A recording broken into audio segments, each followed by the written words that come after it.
What's up, ladies and gentlemen? Once again, I'm Nev from Nev's Tech Bits. Today we're going to do a bit of a retro review, a bit of a show and tell about the VCR. Now, most of us will remember the VCR, but for those who don't, for those who are probably 90s kids, the VHS, these are VHS tapes that go into the VCR, of course. I only have the tapes, not the actual recording unit right now. They're getting harder and harder for me to find. The VHS stands for Video Home System. Honestly, I never knew that until I was about to make these. They were developed by JVC in the early 70s and released in 77 in USA, but 76 in Japan. Of course, they beat the snot out of Betamax, and the reason why they beat the snot out of Betamax was because while Betamax was better, it had a slightly better picture and a slightly better audio system. Betamax was disproportionately expensive. Now, back in the day, of course, you got different kinds of cases. You got your standard, this is what most people got. You got your, well, I kind of call this the rental unit. You got a rental unit, you got a nice, hard, heavy case. And if you got the Disney stuff, you got something big and frilly and nice, and these things were collectible and they were worth so much money. My old video rental place had Aladdin on its shelf for about 70 bucks, still in the original plastic.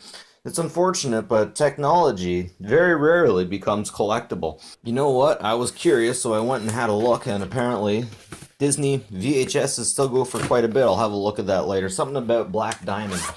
Anyways, they go for thousands of dollars on eBay. Sold. I'm talking sold. I'm not saying someone's asking. I'm saying sold. So let's get into these suckers. I used to repair these all the time. I remember back in the day, I had a Terminator 2 Collector's Edition. And, sorry, Director's Cut. And I had to mess with it to get it to work. But I love Terminator 2 so much, I'd do anything to see that. Ultimately, you put this in, side would get pressed. And the reader would pull this tape out and put it up against the reader head. So let's look on the inside. Let's see what we got. Actually, I had to repair a few of these.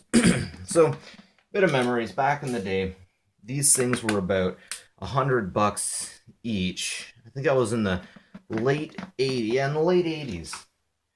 They were about $100 each. Very expensive. They came with huge cases, a lot of these things, but geez, if you're spending that much money, you want a little something. My grandma would give my family $5 each. It cost $4 or $5 to rent a movie, new or old, initially in the early 90s, and then a thing came around. It was like 50 cents for old movies, $4 for new movie.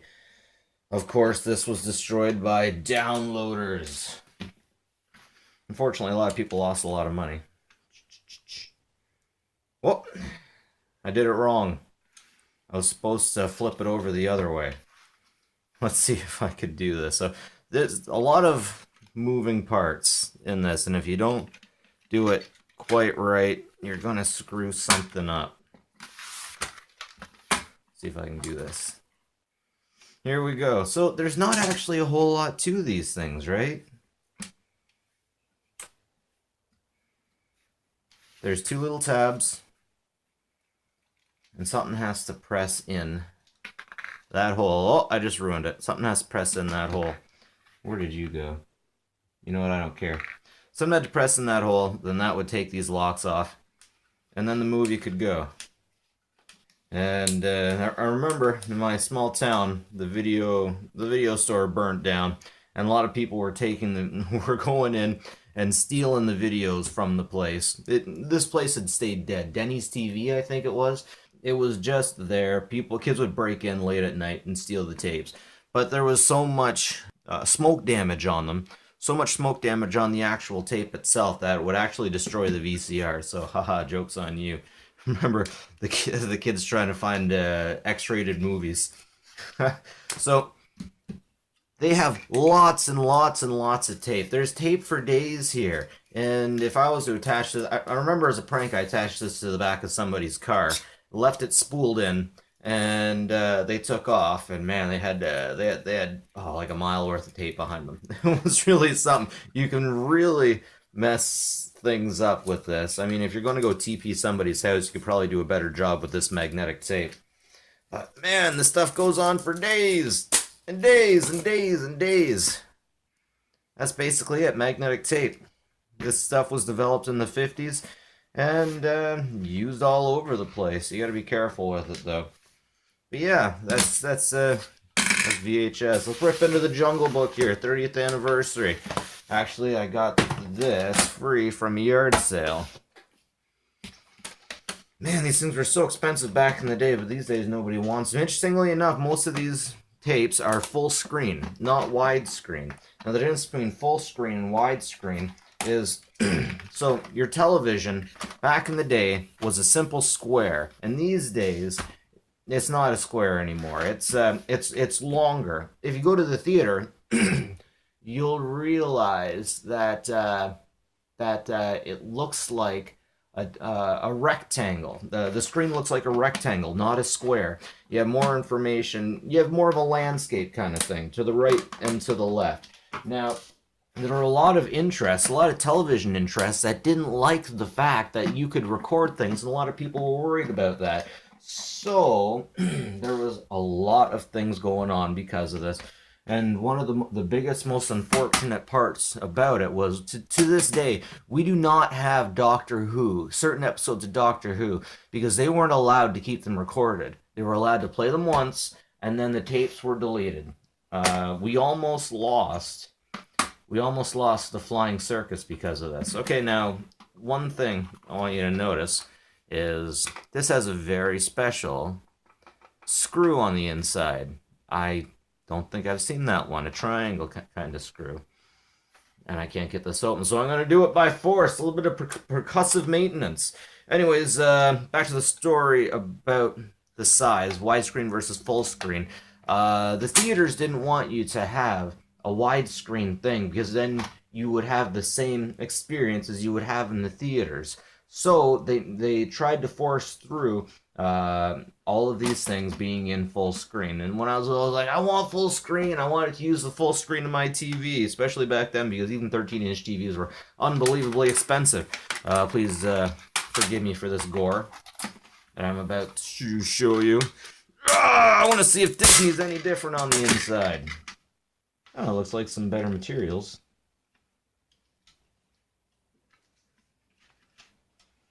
Yeah. But anyways, eventually high definition won out, and high definition doesn't necessarily mean it's high definition all the time. High definition means that your viewing angle's like this and not like that. It's interesting how much fighting went on to make sure that you didn't get the full experience and that you had to get it from the original place, because that original place was making an obscene amount of money for this kind of stuff. But now that everyone has the ability to make and view videos, it's disrupting the market. The market's saying, you pirates, you hackers are making things too hard for us. But I would say that you guys are making it too difficult for us, the end user, the consumer.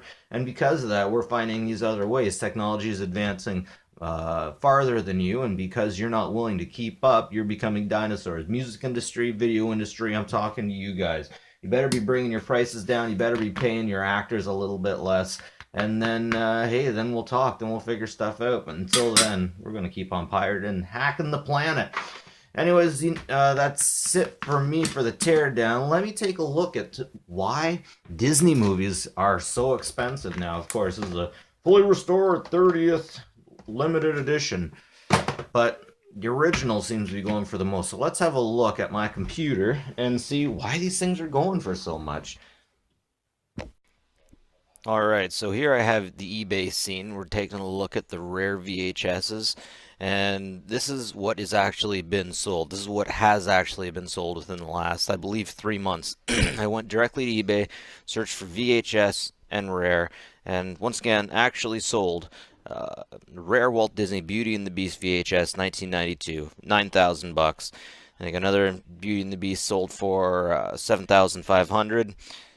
Black Diamond Walt Disney Sword in the Stone, 5,000. They offered or took a lower offer. 2,000 Beauty and the Beast. It seems like Beauty and the Beast is the big one. But what I'm seeing is there's not a lot of these being sold, and there's definitely a lot on the market. If we click on this one, the one at the top, $9,000, we can see that the gentleman had 9 of them for sale, but he sold 1. Where does it say that? Where does it say that?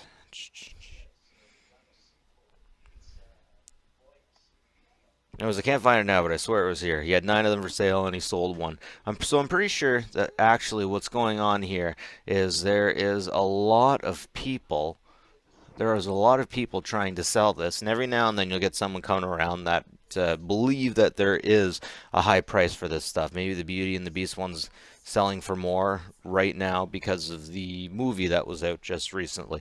But I do believe that if you're trying to make big money, thousands of dollars on these VHSs, you're going to be sorely out of luck. It seems like the market's been absolutely flooded, absolutely saturated, and I believe that there's people with more money than brains that are buying these. So I take back what I said. Yes, of course, some of these have sold, but not very many of them. I wouldn't quit my day job to sell these. Anyways, that's it for me. Nev from Nev's Tech Bits. Have a good one, folks.